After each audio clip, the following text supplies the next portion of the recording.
খলিফাতুল মুসলিমিন হযরত ওমর রাদিয়াল্লাহু তাআলা আনহুর সময় যখন রোমদের সাথে যুদ্ধ শুরু হয়ে গেল, রাসূলুল্লাহ সাল্লাল্লাহু আলাইহি ওয়াসাল্লামের সাহাবীরা যুদ্ধ করতেছে রোমদের বিরুদ্ধে।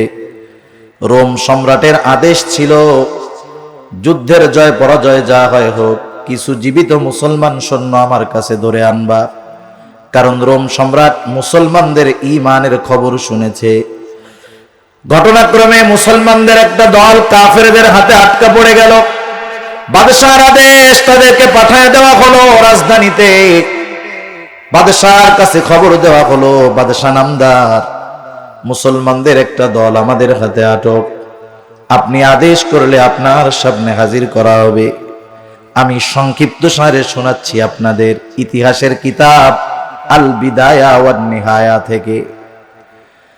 বাদশাহর কাছে খবর দেওয়া হলো, বাদশাহ বলল আগামী দিন দরবারে হাজির করবা। পরের দিন সকালবেলা বাদশাহর আদেশ, আটককৃত মুসলমান সৈন্যদেরকে বাদশাহর সামনে হাজির করা হলো। তাদের দিকে তাকায়া বাদশাহ বলতেছে, তোমাদের এই কাফেলা, তোমাদের এই দলের আমির কে, নেতা কে? যুবক একজন দাঁড়িয়ে গেছে, উস্কো খুস্কো চুল। যুবক বলতেছে, আমার নাম, আমি হলাম এই কাফেলার আমির। তোমার নাম কি? বলে, আমার নাম হলো আব্দুল্লাহ ইবনে হুযাফা। বাদশাহ একটা হাসি দিয়ে বলে, আব্দুল্লাহ আমার কাছে আসো, আমার পাশে এসে বসো। আব্দুল্লাহ বাদশাহর পাশে এসে বসলো। দরবারের সব মানুষ চিন্তা করে, আহারে, আমরা তো মনে করছি বাদশাহ এখন আদেশ করবে, কত বড় সাহস! তৎকালীন সময়ের অন্যতম পরাশক্তি রোম আর পারস্য, সেই রোমের বিরুদ্ধে যুদ্ধ করার জন্য আসছে। হয়তো সম্রাট এখনই আদেশ করবে, যাও এদেরকে শিরচ্ছেদ করে দাও, অথবা শুলিতে চড়িয়ে হত্যা করো। এরকম তো কিছু বাদশা বলেন না, উল্টা দুশ্মনকে হাসি মুখে পাশে এনে বসাই দিচ্ছে। সবাই একটু অন্যরকম কাজ দেখে সবার নজর এবার ওইদিকে, কি হইতেছে এইগুলা। বাদশাহ এবার আব্দুল্লাহ ইবনে হুযাফাকে বলে, আব্দুল্লাহ আমার পাশে যে কেউ বসতে পারে না, মন চাইলেই বসতে পারে না, আমি যাকে ভালোবাসি তাকে বসতে দেই। ও আব্দুল্লাহ, তোমাকে দেখার পর তোমার প্রতি আমার একটা ভালোবাসা জাগ্রত হয়ে গেছে। আমি চাই তোমার সাথে আমার একটা মহব্বতের সম্পর্ক হয়ে যাক। ও আব্দুল্লাহ, তুমি মুসলিম, আমি খ্রিস্টান, তোমার মুসলমানিত্ব আমার সাথে তোমার সম্পর্কের ক্ষেত্রে বাধা হয়ে দাঁড়ায় গেছে। আব্দুল্লাহ, আমার প্রস্তাব হলো তুমি মুসলমানিত্ব ত্যাগ করে খ্রিস্টান হয়ে যাও। আব্দুল্লাহ, আমি তাহলে তোমাকে মহব্বত করব, ভালোবাসবো। শুধু ভালোবাসবো তা নয়, তোমাকে আমি মুক্ত করে দিব। তুমি হয়তো চিন্তা করতেছো এখান থেকে যাওয়ার পর তোমার এলাকার লোক তোমাকে গ্রহণ করবে না। চিন্তার কোনো কারণ নাই আব্দুল্লাহ, আমি আমার ঘরে সুন্দরী ষোড়শী যুবতী একটা কন্যা আছে, তোমার সাথে বিবাহ দিয়ে দিব। চিন্তা কইরো না, বিবাহের দিন আমার বিশাল রোম সাম্রাজ্যের অর্ধেক আমি তোমার নামে লিখে দিব। আমার মৃত্যুর পর তুমি বাকি অর্ধেকের মালিক হয়ে যাইবা। তুমি হবা এই বিশাল রোম সাম্রাজ্যের একচ্ছত্র অধিপতি। বাংলাদেশের মতো ছোট একটা দেশ না, ভারতীয় উপমহাদেশের চাইতে বড় হবে তৎকালীন সময়ের রোম সাম্রাজ্য। সব কিছু দিতে সে রাজি, বিনিময়ে ঈমান চায়। কি চায়? ঈমানের বিনিময়ে সব দিবে। আপনারা একটু বলেন, কেউ যদি আমার আপনার কাছে আমার আপনার সবচাইতে প্রিয় জিনিসটা চায়, সবচাইতে প্রিয় জিনিস, বিনিময়ে আমি আপনি যেটাকে সবচাইতে বেশি ঘৃণা করি সেইটা দিতে চায়, এইরকম প্রস্তাব যদি কেউ আমাদের কাছে দেয়, এই প্রস্তাব যে দিবে তার প্রতি রাগ হবে কি হবে না? প্রচন্ড রাগ হয়ে যাবে যে আমার সবচাইতে মহব্বতের জিনিসটা চাও আর আমার সবচাইতে অপছন্দের জিনিসটা নিতে বলো, কত বড় সাহস! সাহাবায়ে কেরামের কাছে সবচাইতে প্রিয় সম্পদ ঈমান, সবচাইতে অপছন্দের বস্তু, ঘৃণার বস্তু হলো কুফর। সাহাবায়ে কেরাম দুনিয়া ছেড়ে কুফর ত্যাগ করে ঈমানকে গ্রহণ করেছে। আব্দুল্লাহ ইবনে হুযাফাকে কুফর গ্রহণ করে ঈমান ছেড়ে দুনিয়া নিতে বলা হচ্ছে। আব্দুল্লাহ ইবনে হুযাফা বসে আছে, রাগে শরীরের রক্তগুলা গরম হয়ে গেছে, শরীরের লোমকূপ দিয়ে ঘাম বের হওয়া শুরু হয়ে গেছে, চোখ দুটো রক্তবর্ণ হয়ে গেছে। বসে থাকা আব্দুল্লাহ দাঁড়ায় গেছে। বাদশার দিকে ফিরে আব্দুল্লাহ ইবনে হুযাফা ঈমানি আওয়াজে বলতেছে, এই রোমের কুকুর, তুই কি দুনিয়ার বিনিময়ে আমার ঈমান কিনতে চাস? তুই শুনে রাখ, এত তোর সামান্য রোম সাম্রাজ্য, তুই যদি আমাকে তামাম দুনিয়ার মালিকও বানায় দেস, আমি আব্দুল্লাহ আমার ঈমান তোর কাছে বিক্রয় করব না। যে জিনিস কেউ কখনো দেখে নাই, যে জিনিস কেউ কখনো কল্পনা করে নাই, এই রকম জিনিস যদি আমার আপনার সামনে চলে আসে, এটা দেখার পর মানুষ কিছু সময়ের জন্য হতবাক হয়ে যায়, ভাষা হারায় ফেলে, কি বলে টের পায় না, কি বলবে বুঝতে পারে না। রোমের মানুষ তো কোনোদিন দেখে নাই যে তাদের সম্রাটকে ধমক দিতে পারে এমন লোক দুনিয়ায় আছে, এটা রোমের মানুষ জানতো না। আবার বন্দী মানুষ, একেবারে এক ধমকে পুরা দরবার পিনপতন নীরব হয়ে গেছে। বাদশাহ আগে ক্ষোভে অন্দরমহলে চলে গেলেন, ভেতরে গিয়ে ফরমান পাঠায়া দিলেন, কত বড় সাহস, ঈমানের বড়াই দেখায়, যাও ওকে জেলখানার মধ্যে আটকায় রাখো, খাবারও দিবা না, পানিও দিবা না, ওর ঈমানের বড়াই কতক্ষণ চলে দেখে ছাড়বো। ডাক্তারকে বলছে, ডাক্তার খোঁজ খবর রাখবা, যখন দেখবা খানা পানির অভাবে অবস্থা বড় করুন, তখন আমার কাছে এসে জানাইবা। আব্দুল্লাহ ইবনে হুযাফাকে জেলখানার মধ্যে আটকায় রাখা হলো। 1 সপ্তাহ হয়ে গেছে, খাবারও নাই, পানিও নাই। আমরা যদি 2 বেলা না খাই, 3য় বেলা যাইয়া বিছানায় শেষ। সেহরির সময় একবারে ডাউনলোড দেই পুরা।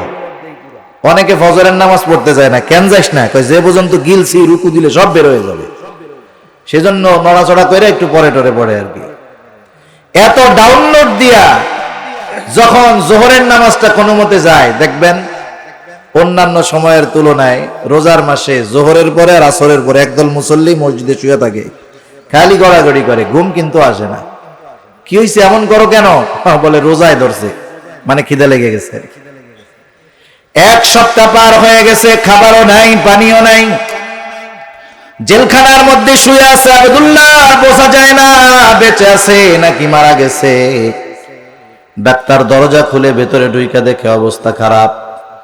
বাদশার কাছে এসে বলে, ও বাদশা নামদার, আব্দুল্লাহ ইবনে হুযাফার অবস্থা কিন্তু ভালো না, এখন যদি খানা পানি না দেওয়া হয়, যে কোনো মুহূর্তে বড় বিপদ হয়ে যেতে পারে। বাদশা বলল, যাও ওর জন্য খাবার আর পানি নিয়ে যাও। কিন্তু খাবার নিবা শুকরের গোশত, পানি নিবা মদ মেশানো পানি, হালাল না হারাম? বাদশাহ আহলে কিতাব ছিলেন, খুব ভালো মতো জানে। 1 সপ্তাহ আব্দুল্লাহ ইবনে হুযাফাকে খাবার দেই নাই, দৈহিক দুর্বলতা হয়েছে। এখন যদি শরীরের মধ্যে হারাম ঢুকায় দেওয়া যায়, ঈমানি দুর্বলতা এসে যাবে। আমাদের সমাজে কিছু মানুষ আছে হারাম খায়, হারাম খায়, আছে না, হারাম খোর আর কি। এরা যত ভালো খাক, এই ভালো খাইয়া যতই শক্তি হোক, কিছুটা দৈহিক শক্তি হতে পারে, কিন্তু ওগুলা ঈমানি শক্তির দিক দিয়ে 0। এজন্য দেখবেন দুনিয়াতে ইসলাম, মুসলমান, কোরআন, সুন্নাহ, ওলামায়ে কেরামের বিরোধিতা যারা করে, খোঁজ নিয়ে দেখবেন কোনো না কোনো ভাবে ও হারাম খোরের অন্তর্ভুক্ত। কারণ যাদের পেটে হালাল খাবার পরে হারাম উপার্জন করে, এরা ইসলাম, মুসলমান, মাদ্রাসা, কোরআন, সুন্নাহ, উলামায়ে কেরামের বিরোধিতা করতে পারে না। বাদশা ভালো মতো জানে, হারাম খাওয়াইতে পারলে ঈমানি দুর্বলতা আসবে। আব্দুল্লাহ ইবনে হুযাফার সামনে খাবার নিয়ে যাওয়া হলো। ডাক্তার বলতেছে, আব্দুল্লাহ খানা খাও, নাইলে কিন্তু অবস্থা খারাপ। তবে শোনো, খাবার হলো শুকরের গোশত আর মদ মেশানো পানি। বলেন তো, আব্দুল্লাহ ইবনে হুযাফা দৈহিক দিক দিয়ে দুর্বল, কিন্তু ঈমানের দিক দিয়ে দুর্বল নাকি? ইমানি পরীক্ষার একটা ধাপ আছে, স্টেজ আছে। ওই অবস্থা যদি কেউ অতিক্রম করতে পারে, এরপরে পরীক্ষা যত কঠোর হয়, ইমান আর দমে না, ওর ইমান তত মজবুত হয়। আব্দুল্লাহ ইবনে হুযাফার অবস্থা এইটা। এখন তার ইমানি শক্তি আছে, বলে ডাক্তার এগুলো সরায় ফেলো, আমার জীবনও যদি চলে যায় হারাম খাবার আমি ঠোঁটে লাগাবো না। ডাক্তার চলে গেছে বাদশার কাছে, গিয়ে বলে বাদশাহ ও জীবন দিবে তবু হারাম খাবে না। বাদশাহ এবার চূড়ান্ত পর্যায়ে রাগান্বিত হয়ে গেলেন। বাদশাহ বলতেছে যাও আগামী দিন সকাল বেলায় বড় ডেকসির মধ্যে তেল গরম করবা। বাদশাহ আর আদেশে পরের দিন সকালে বড় পাতিলের মধ্যে তেল গরম করা হলো। ফুটন্ত তেল টকবক করতেছে। পরের দিন সকাল বেলায় বাদশাহ হাজির, আদেশ করলেন যাও আব্দুল্লাহ ইবনে হুযাফাকে হাজির করো। আব্দুল্লাহ ইবনে হুযাফা অনাহারে এতটা দুর্বল, একা হেঁটে আসতে পারে না, দুইজনের কাঁধে ভর করে বাদশার সামনে হাজির। তেল টকবক করতেছে। আব্দুল্লাহ ইবনে হুযাফাকে ওই উত্তপ্ত তেল দেখায়া বাদশাহ বলে আব্দুল্লাহ এখনো সময় আছে, আমার কথা মেনে নাও, নাইলে তোমার অবস্থান হবে ওই তেলের মধ্যে। পরীক্ষার কঠোরতা বাড়ে না কমে? আব্দুল্লাহ ইবনে হুযাফার ইমানি হালত বাড়ে না কমে? আব্দুল্লাহ ইবনে হুযাফা এবার বলে না বাদশাহ না, আমি জীবন দিব তবু ঈমান ত্যাগ করব না। বাদশাহ বলে আব্দুল্লাহ তুমি কি জানো কি পরিণতি হবে? বাদশাহ আদেশ করলো যাও জেলখানা থেকে একজন মুসলমান কয়েদি ধরে আনো। বাদশাহর আদেশে একজন মুসলিম কয়েদি ধরে আনা হলো। বাদশাহ আদেশ করলো যাও একে তেলের মধ্যে ফেলে দাও। বাদশাহর আদেশে যখন তাকে ফুটন্ত তেলের মধ্যে ফালায়া দেওয়া হয়, মুহূর্তের ভিতরে হাড্ডি থেকে মাংসগুলো আলাদা হয়ে গেল, কিমা ভাজার মতো হয়ে গেছে। শাহাদাতের অমিয় সুধা পান করলো লোকটা। বাদশাহ বলে আব্দুল্লাহ তোমার পরিণতি অমনি হবে, আমার কথা মানো। আব্দুল্লাহ ইবনে হুযাফা বলে বাদশাহ আমি জীবন দিতে প্রস্তুত, তবু আমি ঈমান ছাড়ব না। বাদশাহ বলে যাও ওরেও তেলের মধ্যে ফালায়া দাও। এবার দুইজন ধরে ধরে তাকে তেলের পাত্রের কাছে নিয়ে যাচ্ছে। এতক্ষণ আব্দুল্লাহ ইবনে হুযাফা স্বাভাবিক, কিন্তু এখন কান্না শুরু করে দিল। বাদশাহ বলে আব্দুল্লাহ কাপুরুষের মতো কান্না করো কেন? তোমার কি মৃত্যুর ভয় হয়? জীবনের জন্য মায়া হয় নাকি? মরার ভয়ে কান্না করো নাকি? আব্দুল্লাহ ইবনে হুযাফা বলে না বাদশাহ, না না, আমি মৃত্যুর ভয়ে কান্না করি না। কারণ প্রকৃত মুমিন মূলত মৃত্যুকে ভয় পায় না, কারণ মৃত্যুর মাধ্যমে তো আল্লাহর সাথে মিলিত হওয়া যায়। যারা মুরব্বী, দিনদার মুরব্বী, দিনদার মুরব্বী, জীবনের অন্তিম মুহূর্তে পৌঁছায়া গেছে, দাড়ি চুল পেকে গেছে, দিনদার, চামড়া ঝুলে গেছে, গিয়ে যদি জিজ্ঞাসা করা হয় চাচা দাদা জীবনের শেষ সময় এসে গেছে, এখন মনে কি চায়? দিনদার মানুষের জবাব হইল এখন আর কিছু মন চায় না, একটু দোয়া কইরো জানি ইমানটা নিয়ে মরতে পারি, এইটাই কিন্তু চায়। আর যেটা দুনিয়াদার, ও যদি আইসিইউ এর মধ্যেও থাকে কোন মতে জান আছে আর কথা কইতে পারে, দুনিয়াদার কি মন চায় আর দুনিয়ায় বলে ছেলে তো চারটা, তিনটারে ঢাকা শহরে তিনটা বাড়ি বানাই দিলাম, ছোটটারে বানাই দিতে পারলাম না। ওরে যদি ঢাকায় একটা বাড়ি বানাইয়া দিয়া মরতে পারতাম তাহলে মইরাও শান্তি পাইতাম। কি টেনশন মুক্ত দুনিয়াদার। আর দিনদার সে চিন্তা করে ইমান নিয়ে মরতে হবে, মরা ভয় না, ভয় হলো ইমান নিয়ে মরতে পারবো কিনা। কারণ প্রকৃত মুমিন জানে মৃত্যু হলো একটা পর্দা, এপারে দুনিয়া, ইমান নিয়ে মরতে পারলে ওপারেই আল্লাহর জান্নাত। সুবহানাল্লাহ। আর সেই মৃত্যু যদি শাহাদাতের মৃত্যু হয়, এর চাইতে সৌভাগ্যের আর কিছু হইতে পারে? আব্দুল্লাহ ইবনে হুযাফা বলে মরার ভয়ে কাঁদি না, তাইলে কাঁদো কেন? আব্দুল্লাহ ইবনে হুযাফা বলে বাদশাহ আমার আল্লাহ আমাকে একটা মাত্র জীবন দিয়েছে, একটা মাত্র জীবন, আমার তো মন চায় আমার আল্লাহ আমাকে শত শত জীবন দিবে, এই শত শত জীবন আমি শত শতবার আল্লাহর জন্য কোরবান করে দিব। মরার ভয়ে কান্দি না, একবার মাত্র মরতে পারবো তো এই জন্য কাঁদতেছি। বাদশা তো আহলে কিতাব, আল্লাহরে বিশ্বাস করে। ও চিন্তা করছে ওকে যদি আগুনে ওই তেলের মধ্যে ফালায়া দেয় ও মরে যাবে ঠিক, কিন্তু পরাজিত হবে না। বুদ্ধিমান লোক তো। সব মৃত্যু মানুষকে পরাজিত করে দেয় না, কিছু মৃত্যু চূড়ান্ত বিজয়ের, চূড়ান্ত সফলতা এনে দেয়। ঠিক কিনা বলেন? কথাই তো কথা আসে, খালি অন্য কথা মনে পড়ে যায়। দেখেন, ঈসা আলাইহিস সালামের পরে রাসূল সাল্লাল্লাহু আলাইহি ওয়াসাল্লামের পূর্বে একজন বাদশা ছিল। এই বাদশার নাম হলো ইউসুফ জুরনওয়াজ, বড় জালেম বাদশা। ঈসা আলাইহিস সালামের ধর্মকে অস্বীকার করত, নিজেকে খোদা বলে দাবি করত। এই জালেম বাদশার একজন জাদুকর ছিল। এই জাদুকর যখন বুড়া হয়ে গেছে, বলছে যে একটা ভালো বালক, মেধাবী বালকের ব্যবস্থা করেন, যাতে আমি আমার বিদ্যাটা তারে শিখাইয়া যাইতে পারি। বাদশাহ একটা ছেলের ব্যবস্থা করছে। ওই ছেলে প্রতিদিন জাদুকরের কাছে জাদু শিখতে যায়। যাওয়ার পথে রাস্তায় একজন পাদ্রী আছে, খ্রিস্টান ধর্মের আলেম, তখন তো খ্রিস্টান ধর্ম, তার দরবারেও যাওয়া শুরু করছে। পাদ্রীর কাছে যাইতে যাইতে বালকটা তাওহীদের আলোর মালিক হয়ে গেছে, আল্লাহর প্রতি বিশ্বাস করছে, ঈমান আনছে। দুই জায়গায় এখন যায়। একদিন বালকটা রাস্তা দিয়ে যাচ্ছে, একটা বাঘ রাস্তা রোধ করে বসে আছে, মানুষজন যাইতে পারতেছে না।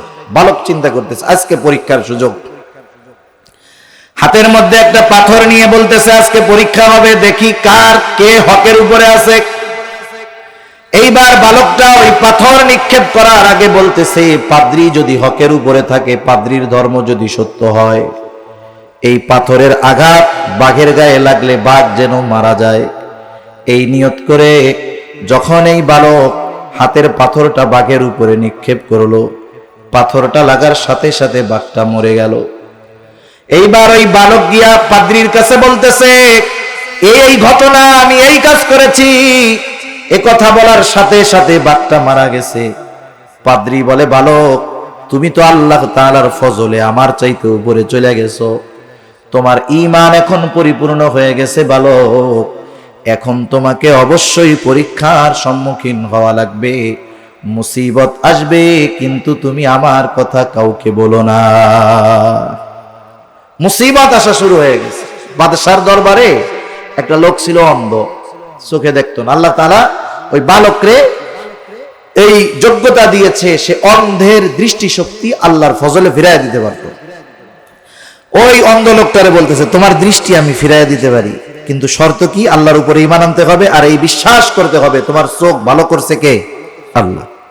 যাক, আল্লাহর ফজলে তার চোখ ভালো হয়ে গেছে। পরের দিন দরবারে গেছে। এতকাল তো চোখে দেখে না, আজকে চোখে দেখতেছে। বাদশা জিজ্ঞাসা করতেছে, তুমি না অন্ধ ছিলা গতকালও, আজকে ভালো হইলা কেমনে? বলে, আমার আল্লাহ ভালো করছে।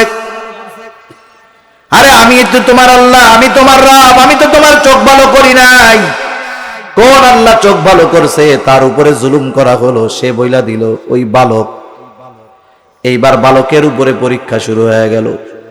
বাদশা একদল লোক সেট করলো, যাও ওকে ওই উঁচু পাহাড়ের উপরে থেকে ধাক্কা দিয়া নিচে ফালায়া দিবা, হত্যা করে ফেলবা। লোকজন নিয়ে গেছে তাকে মারতে। পাহাড়ের মধ্যে কম্পন শুরু হয়ে গেছে। যারা তাকে নিয়ে গেছে তারা পড়ে মরে শেষ। বালক সুস্থ অবস্থায় বাদশার দরবারে হাজির। বাদশা দেখা বলে, কি অবস্থা? এইবার আরেক দলকে দিছে, যাও একে নৌকায় নিয়ে গভীর সমুদ্রের মধ্যে নিয়ে ফালায়া দিবা। ওই দল লোক তারে নিয়ে গভীর সমুদ্রে গেছে। আল্লাহর ফজল, যারা মারতে গেছে তারা মরে শেষ। যুবকটা সুস্থ অবস্থায় বাদশার দরবারে হাজির। বাদশা অবাক। বালক বলে, বাদশা, তুমি যদি আমাকে মারতে চাও, তুমি তোমার পদ্ধতিতে আমাকে মারতে পারবা না, আমি তোমারে পদ্ধতি শিখায়া দেই। আমার কথা অনুযায়ী যদি তুমি কাজ করো, আমাকে তুমি মারতে পারবা। কেমনে মারবো বল? বলে, শোনো, নির্দিষ্ট একটা দিনে সব মানুষকে তুমি আহ্বান করবা, ডাকবা। সব মানুষের উপস্থিতিতে তুমি যদি বিসমিল্লাহি রব্বিল গোলাম এই কথা বলে আমারকে তীর নিক্ষেপ করো, তাহলে ওই তীরের আঘাতে আমি মারা যাব। বাদশা চিন্তা করতেছে, যা হয় হোক, করে তো মারা গেল। নির্দিষ্ট দিনে লক্ষ মানুষের সমাগম। যুবক বালকটা দাঁড়ায় আছে সবার মাঝে। এইবার বলতেছে, মারো তীর। কি বইলা মারতে হবে? বিসমিল্লাহি রব্বিল গোলাম, এই বালকের রবের নামে তীর মারতেছি। যখন বালকের দিকে তীর মারা হলো, বালক তীরের আঘাতে মারা গেল। উপস্থিত লক্ষ জনতা সমস্বরে উচ্চারণ করলো আমানতু বিরব্বিল গোলাম। তারা বলল আমরা এই বালকের রবের উপরে ঈমান আনলাম। তারা সব তাওহীদের আলোয় আলোকিত হয়ে গেল। বলেন তো, যুবকটা মারা গেল ঠিক, কিন্তু সে কি পরাজিত হয়েছে নাকি? হয় নাই। ও মারা গেছে ঠিক, লক্ষ মানুষ তার মৃত্যুর কারণে ঈমানদার হয়ে গেছে। সুবহানাল্লাহ। সেজন্য মানুষ মরে গেলেই পরাজিত হয় না। পরাজিত কখন হয়? পরাজিত হয় তখন যখন সে তার আদর্শ বিচ্যুত হয়ে যায়। কেউ যদি দ্বীনের জন্য মারা যায়, সে পরাজিত নয়। পরাজিত কে জানেন? আমাদের এই তরুণ প্রজন্ম যারা ব্রাজিল আর্জেন্টিনার পতাকা উড়ায়, গভীর রাত্রে দল জয়ী হলে উচ্চ আওয়াজে গাধার স্বরের মতো মিছিল দেয়, এই যুবকগুলা সব পরাজিত। এই রকম মুসলমানের ঘরে ওই রকম যুবক যদি 1000 কোটি থাকে, কাফের একটারও ভয় পায় না। কাফের তো ওই একজন মুমিনকে ভয় পায় যে হকের পক্ষে বলিষ্ঠ কণ্ঠে মানুষের কাছে তাওহীদের বাণী পৌঁছায়া দেয়। ঠিক কিনা বলেন? কাফেররা এগুলারে মরা মনে করে, গণনাই ধরে না এগুলা। খালি ওইগুলার বাপ দাদার ভোটার আইডি কার্ডে মুসলমান আছে, এগুলা বেঁচে থাকলেও জিন্দা লাশ। এজন্য আমি যদি আমার আদর্শ বিক্রয় করে দিয়ে আদর্শ বিচ্যুত হয়ে বেঁচে থাকি, আমি পরাজিত। আর যদি দ্বীনের উপরে থাকতে গিয়ে আমাকে যদি কষ্ট করতে হয়, মরতে হয়, আমি আপনি জয়ী। ঠিক কিনা বলুন? বাদশা তো বুঝতে পারছে, ওরে যদি মেরে ফেলি ও মরে যাবে, ঠিক, পরাজিত হবে না। এবার বাদশা বুঝতে কাজ হবে না। বাদশা এবার বলতেছে, আবদুল্লাহ, তোমাকে আমি মুক্ত করে দিব, আমার একটা শর্ত শোনো। আরবের রীতি অনুযায়ী আমার কপালে একটা চুমা দাও, তোমারে মুক্ত করে দিব। আব্দুল্লাহ ইবনে হুযাফা চিন্তা করতেছে, বাদশার কপালে আমি চুম্বন করব, তবে নিজের জীবনের বিনিময়ে নয়। এইবার আব্দুল্লাহ ইবনে হুযাফা বলে, বাদশা, আমি তোমার কপালে একটা চুম্বন করতে পারি, শর্ত হলো তোমার জেলখানায় যত মুসলিম কয়েদি আছে সব ছেড়ে দিতে হবে। বাদশা বলে, সব ছেড়ে দিব, তবুও একটা চুম্বন আমার কপালে করো। একটু চিন্তা করেন, একটু আগে আমাদের পরিভাষায় মৃত্যুর মুখ থেকে সে আসছে, তেলের মধ্যে ফালায় দিবে সেই অবস্থা, কিন্তু এই ভয়কে পরোয়া না করে ঈমানের উপরে থাকার কারণে চূড়ান্ত বিজয় আব্দুল্লাহ ইবনে হুযাফার হয়েছে। ঠিক কিনা বলেন? ঈমানের পরীক্ষা এমন, যদি টিকে থাকা যায় চূড়ান্ত বিজয় মুমিনের হবে। এজন্য দুনিয়াতে ভয় ভীতি দিয়ে আল্লাহ পরীক্ষা নেবেন। পরীক্ষা কি? যে ঈমান বিচ্যুত হয়ে যায় কিনা আমরা। পরীক্ষার 2 নম্বর পদ্ধতি ওয়াল জু', ক্ষুধা, অভাব, দারিদ্রতা। আল্লাহ তাআলা এগুলোর মাধ্যমে পরীক্ষা নেন।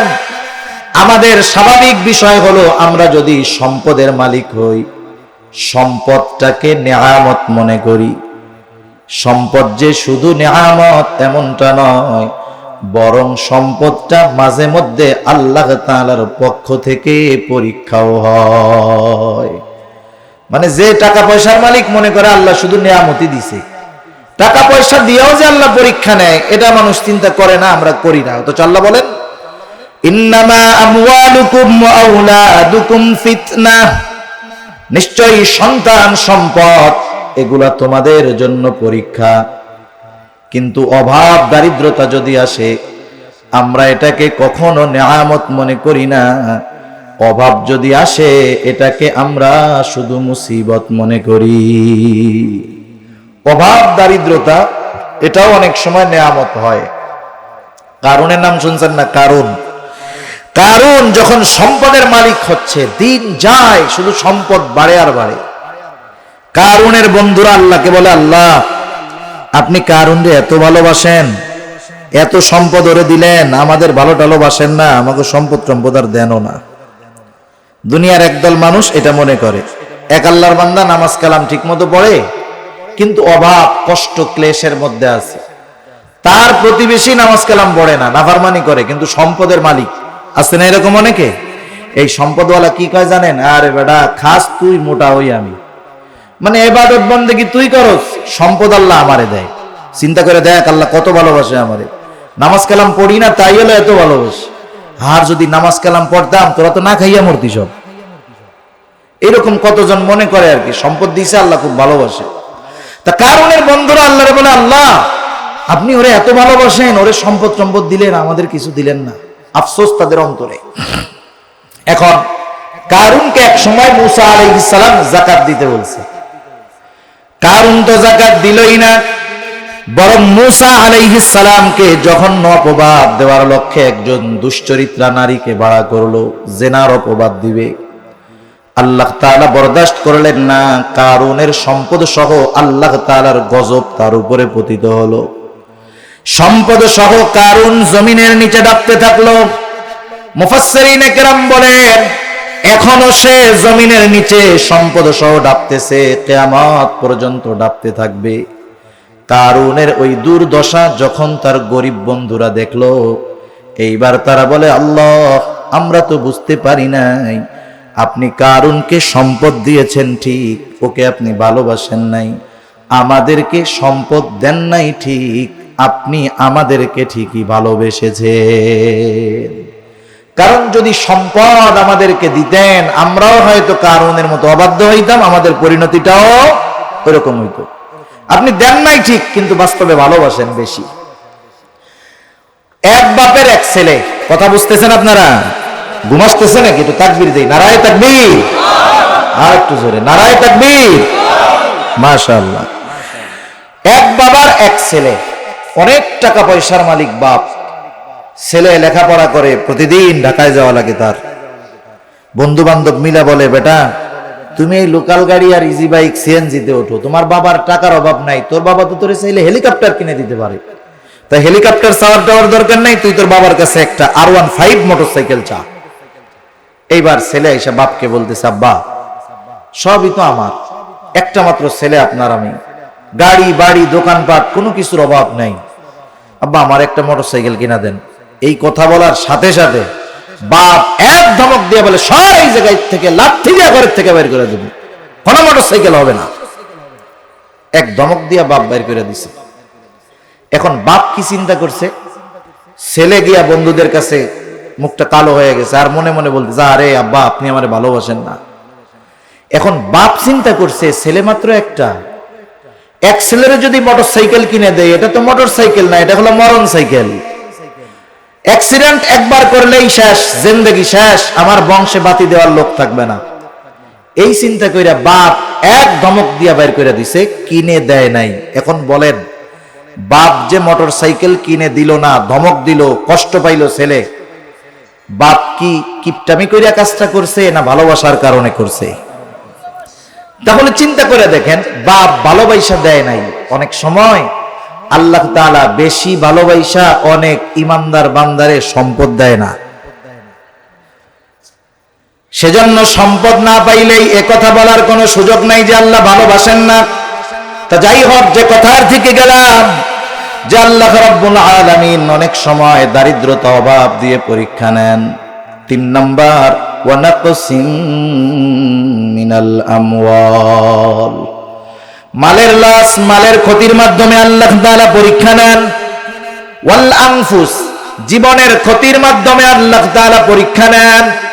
মুফাসসিরিনে কেরাম বলেন জীবনের ক্ষতি এটা দুই ভাবে হতে পারে। একটা হলো নিজের জানের ক্ষতি, আর একটা হলো আপনজনের জানের ক্ষতি। একটা নিজের জানের ক্ষতি, আর একটা সন্তান মা বাবা তাদের জানের ক্ষতি। 4 নাম্বার, 5 নাম্বার আল্লাহ তাআলা বলেন ওয়াসসামারাত, ফল ফসলের ক্ষতি দিয়ে মুমিনের ঈমানের পরীক্ষা নেওয়া হবে। জমিনে ধান লাগাইছে, ধান লাগায় নাকি আপনাদের এদিকে আছে না ধান? একেবারে পাইকা হলুদ হয়ে গেছে। জমির মালিক যে, সে তো বুঝে যে আমার 1 বিঘত জমিতে এই পরিমাণ ধান। সে চিন্তা করতেছে যে পরিমাণ ধান হইছে, খরচপাতি সব ঠিকঠাক কইরা আরো 6 মাস খাওয়া যাবে। কোন যখন আসবে যারা দুই পদ্ধতি অবলম্বন করে আল্লাহর কাছে সাহায্য চাইবে তারা পরীক্ষায় পাস। তারা হলো সওয়াবের মুমিন। আর সওয়াবের মুমিন যারা, তাদের ব্যাপারে আল্লাহ তাআলা বলেন বাশশিরিস সাবিরিন, আপনি ধৈর্য ধারণকারীদেরকে সুসংবাদ জানায় দেন তথা জান্নাতের সুসংবাদ। প্রত্যেকটা জিনিসের প্রাথমিক আলামত আছে।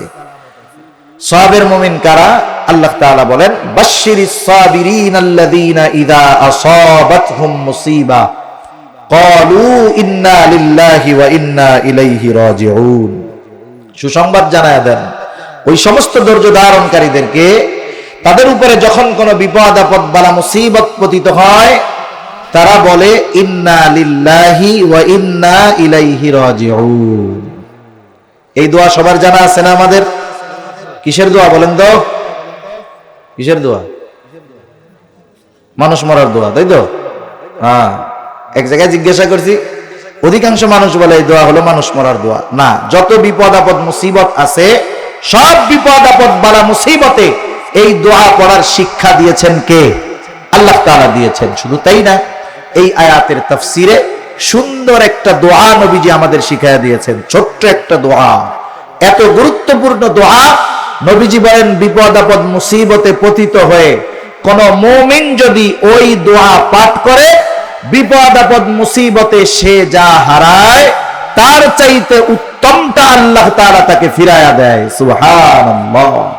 এই দোয়াটা আমরা মুখস্থ করতে রাজি আছি কারা? সামনে যারা আছেন একটু হাত উঁচা করেন। নারায়ে তাকবীর। শিখতে রাজি আছি তো? শিখা আমল করবো ইনশাআল্লাহ। করা যাবে না? মাশাআল্লাহ, আমরা হাত নামাই।